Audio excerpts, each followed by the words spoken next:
Hay hombres que construyen casas, y hay hombres que construyen tumbas disfrazadas de hogares. Hay paredes que no solo dividen espacios, sino que ocultan cosas.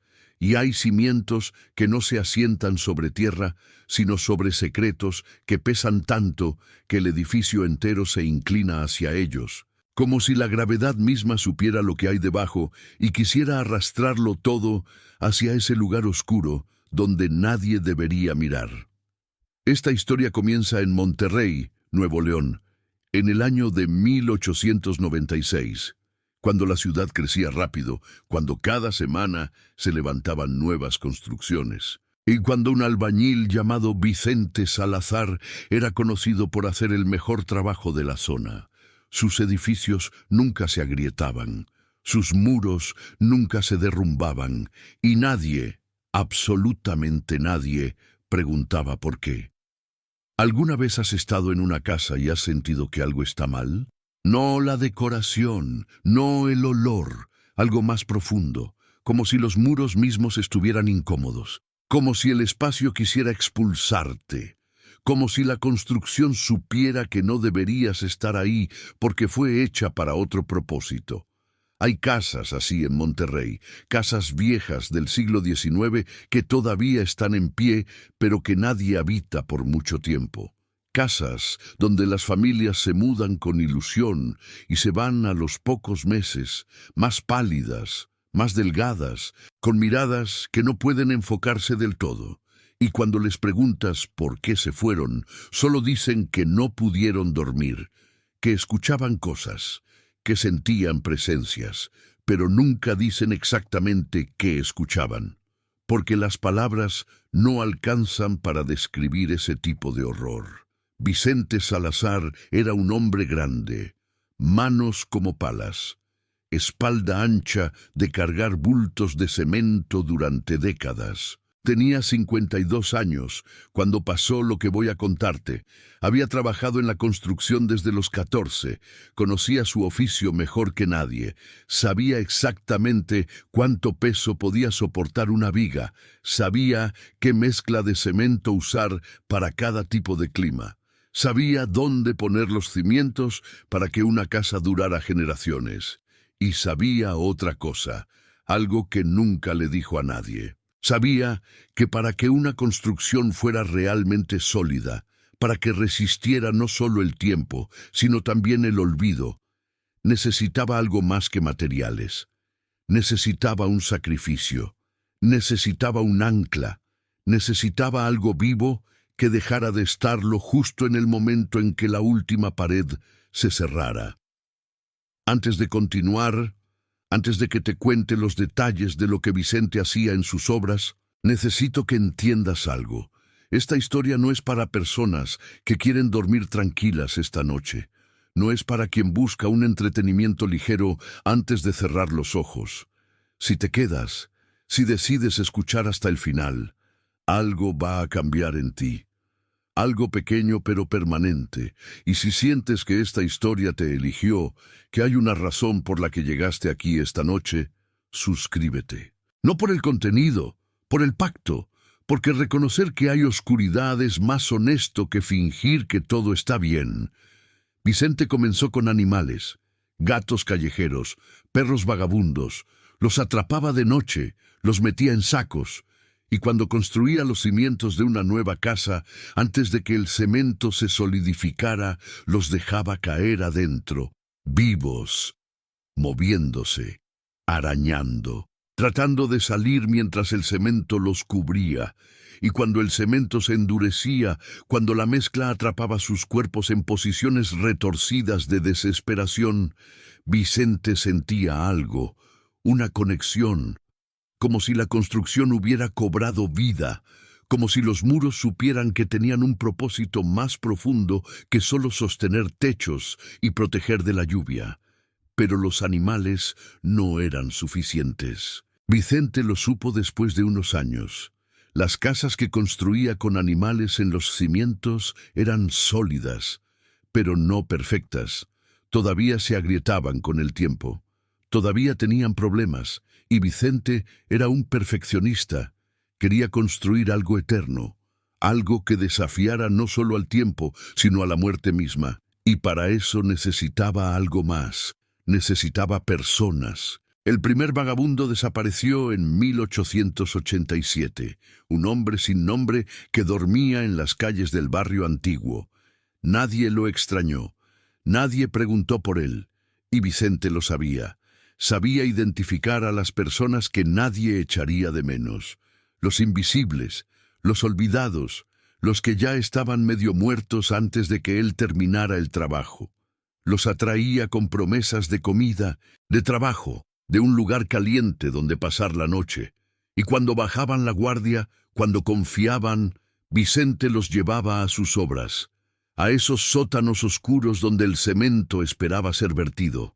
Y ahí los dejaba, atados, amordazados, conscientes, mirándolo mientras preparaba la mezcla, mientras los cubría lentamente, mientras sus gritos quedaban atrapados bajo capas y capas de concreto que se endurecería con sus cuerpos adentro.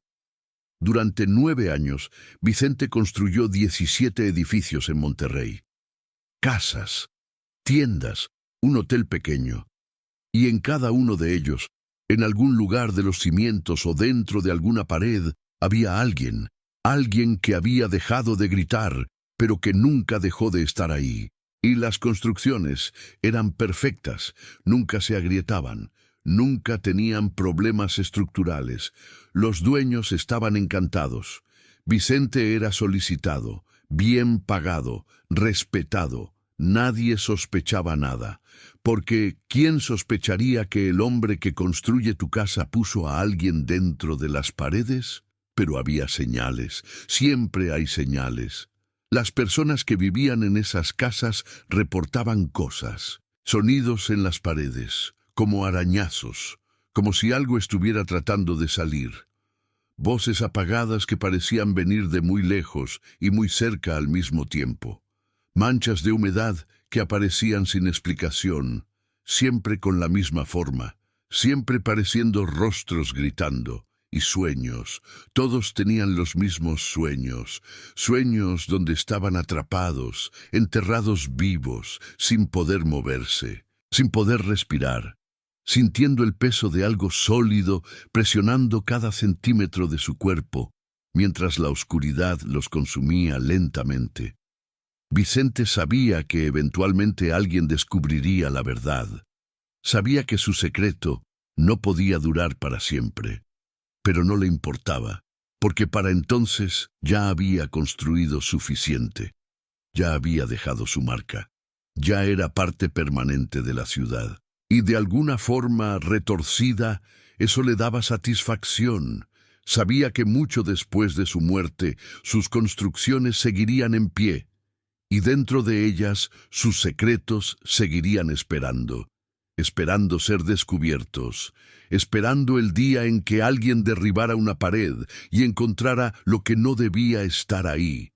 Escucha esto con atención. Si vives en una casa vieja, si tus muros son gruesos, si tu construcción data de antes de 1900, quiero que hagas algo. Toca la pared más cercana.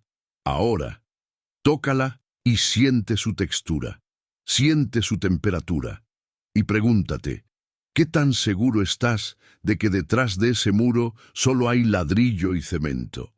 ¿Qué tan seguro estás de que los sonidos que escuchas de noche son solo la casa asentándose? Porque hay 17 construcciones en Monterrey que tienen algo más y nadie sabe exactamente cuáles son. En 1896, Vicente aceptó su trabajo más grande, una mansión para una familia adinerada, 3 pisos. 20 habitaciones, sótano amplio, ático espacioso, iba a ser su obra maestra, y sabía que para algo de esa magnitud necesitaba más que un cuerpo, necesitaba varios, necesitaba crear una red, una estructura dentro de la estructura, algo que convirtiera toda la casa en un organismo viviente sostenido por muerte. Comenzó con el sótano.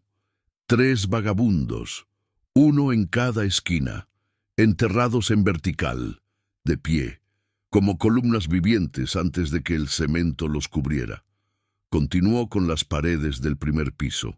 2 más, uno en la pared este, otro en la oeste. En el segundo piso, 3 más, en el tercero otros 2, y en el ático el último. 11 personas en total, 11 almas atrapadas en una casa que todavía no tenía habitantes, 11 presencias que convertirían esa mansión en algo más que una construcción, en una prisión, en un infierno particular hecho de ladrillo y cemento. La familia se mudó en enero de 1897. Duraron 3 semanas. 3 semanas de pesadillas compartidas, de despertares nocturnos donde todos, simultáneamente, escuchaban lo mismo, golpes en las paredes, desde adentro, como si alguien estuviera atrapado y pidiera ayuda. 3 semanas de ver sombras moverse en los pasillos, sombras con forma humana pero sin sustancia, sombras que se quedaban paradas frente a las paredes, como si quisieran atravesarlas. 3 semanas de oler descomposición sin poder identificar su origen. Un olor que venía de todas partes y de ninguna, que se intensificaba de noche, que se metía en tu ropa, en tu pelo, en tu boca hasta que podías saborearlo. La familia se fue. Dejaron la casa, dejaron sus muebles, dejaron todo y nunca regresaron. Y cuando intentaron vender la propiedad, cuando llegaban compradores potenciales, todos reportaban lo mismo. La casa no se sentía bien. Había algo mal con ella. Algo invisible pero innegable. Como si el edificio mismo estuviera enfermo. Como si tuviera fiebre. Como si estuviera muriendo lentamente de adentro hacia afuera. Vicente fue contratado para inspeccionar la casa, para ver si había problemas estructurales, y cuando entró, cuando caminó por los pasillos que él mismo había construido, sintió algo que nunca había sentido antes. Miedo, miedo puro y animal, porque por primera vez entendió realmente lo que había hecho, no intelectualmente, visceralmente. Sintió el peso de las 11 personas que había enterrado, sintió su presencia, no como recuerdos, como realidades actuales, como si seguían ahí, como si nunca se habían ido, como si la muerte no los había liberado, sino que los había atrapado permanentemente en ese espacio entre la vida y la no vida. Y entonces los vio, no claramente, no de forma sólida, pero los vio. Figuras oscuras paradas frente a las paredes, exactamente donde él los había puesto, mirándolo, reconociéndolo. Y aunque no tenían rostros visibles, aunque eran más sombra que forma, Vicente supo lo que querían. Querían que los liberara. Querían que rompiera las paredes, que sacara sus cuerpos, que les diera el entierro que nunca tuvieron. Pero también querían algo más, querían que pagara, querían que entendiera lo que es estar atrapado, querían que sintiera lo que ellos sintieron, la claustrofobia, la asfixia, la desesperación de saber que nadie vendría, que nadie los buscaría, que morirían lentamente en la oscuridad absoluta. Vicente salió de la casa corriendo, no presentó ningún reporte, no cobró por la inspección, y esa noche, en su propia casa, comenzó a escuchar sonidos, en sus propias paredes, arañazos, golpes, como si algo estuviera tratando de entrar o de salir, y se dio cuenta de algo horrible. Su casa, la casa donde vivía, la había construido él mismo 20 años atrás, y no podía recordar si la había hecho limpia, si había resistido la tentación esa vez, o si había puesto algo en sus cimientos, algo que ahora estaba despertando. Los días siguientes fueron un deterioro rápido. Vicente dejó de comer, dejó de dormir, se quedaba despierto en su sala, mirando las paredes de su propia casa, preguntándose qué había adentro, y cada noche los sonidos se intensificaban. Ya no eran solo arañazos, eran voces, muchas voces, todas las personas que había enterrado, todas hablando al mismo tiempo, todas diciendo su nombre, Vicente, Vicente, Vicente, como un cántico, como una maldición, como una invocación. Sus vecinos comenzaron a preocuparse. No lo veían salir, no respondía cuando tocaban su puerta, y cuando finalmente llamaron a las autoridades, cuando forzaron la entrada, encontraron la casa vacía. Pero no completamente. En la pared de su sala alguien había hecho un agujero grande, roto desde adentro, como si algo hubiera salido o como si alguien hubiera entrado, y junto al agujero, en el suelo, había un mazo y sangre. Mucha sangre, y mechones de pelo gris que correspondían a Vicente, y marcas de arrastre que iban desde el agujero hacia el interior de la pared, hacia un espacio que no debería existir, un espacio hueco dentro del muro que parecía extenderse mucho más allá de lo que la estructura permitía. Nadie entró a ese espacio, nadie se atrevió. Sellaron el agujero, sellaron la casa. Y eventualmente la demolieron, pero cuando derribaron las paredes, cuando excavaron los cimientos, encontraron algo que hizo que la ciudad entera guardara silencio por semanas. Encontraron cuerpos, 3 de ellos, en diferentes estados de descomposición. 2 llevaban décadas ahí, uno era reciente, muy reciente, y ese cuerpo reciente era Vicente, enterrado en su propia pared, en una posición imposible, como si hubiera sido succionado hacia adentro, como si las paredes mismas lo hubieran tragado, y su rostro estaba congelado en una expresión que los forenses nunca pudieron clasificar. No era dolor, no era miedo, era algo más profundo, era reconocimiento, como si finalmente hubiera entendido, como si finalmente hubiera experimentado lo que sus víctimas experimentaron y hubiera descubierto que era peor de lo que imaginaba. La investigación que siguió fue exhaustiva. Revisaron todas las construcciones que Vicente había hecho y en 11 de ellas encontraron lo mismo: cuerpos, personas que habían desaparecido sin dejar rastro, personas que nadie había buscado porque nadie las extrañó. 17 en total, 17 vidas convertidas en material de construcción, 17 almas atrapadas en edificios que todavía están en pie. Ahora quiero que hagas algo. Ve a los comentarios. Escribe una sola palabra, lo primero que sientas.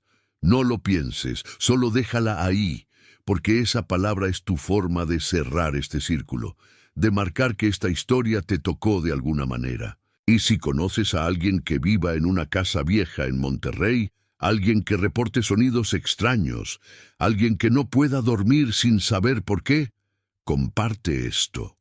No como entretenimiento, como advertencia. 11 de las construcciones de Vicente fueron demolidas después del descubrimiento, pero 6 todavía están en pie. No se sabe exactamente cuáles. Los registros se perdieron, o fueron destruidos, o alguien decidió que era mejor no saberlo, pero están ahí, 6 edificios en Monterrey con personas enterradas en sus estructuras, y la gente vive en ellos, duerme en ellos, come en ellos, sin saber lo que hay en las paredes, sin entender por qué no pueden estar cómodos ahí. ¿Por qué sienten que algo los observa? ¿Por qué tienen pesadillas recurrentes de estar enterrados vivos? Hay una teoría sobre las construcciones, una teoría que dice que los edificios absorben las emociones de quienes están dentro, que la piedra y el cemento son porosos no solo físicamente, sino energéticamente, que un lugar donde pasaron cosas horribles retiene esas experiencias, las almacena, las reproduce, y que las personas sensibles pueden sentirlas. Pueden percibir el eco de gritos antiguos, pueden oler el miedo que se empapó en las paredes, pueden ver sombras de eventos que pasaron hace décadas, pero que nunca realmente terminaron. Si esa teoría es cierta, entonces las 6 construcciones que quedan son más que edificios, son monumentos, memoriales involuntarios de personas olvidadas, y cada persona que vive en ellos, cada familia que habita esos espacios sin saber su historia, se convierte en parte de esa memoria, Se convierte en testigo y poco a poco, noche tras noche, comienza a experimentar fragmentos de lo que pasó. Comienza a sentir la claustrofobia, la asfixia, la desesperación, y empieza a entender, sin poder explicarlo con palabras, que su casa no es solo su casa.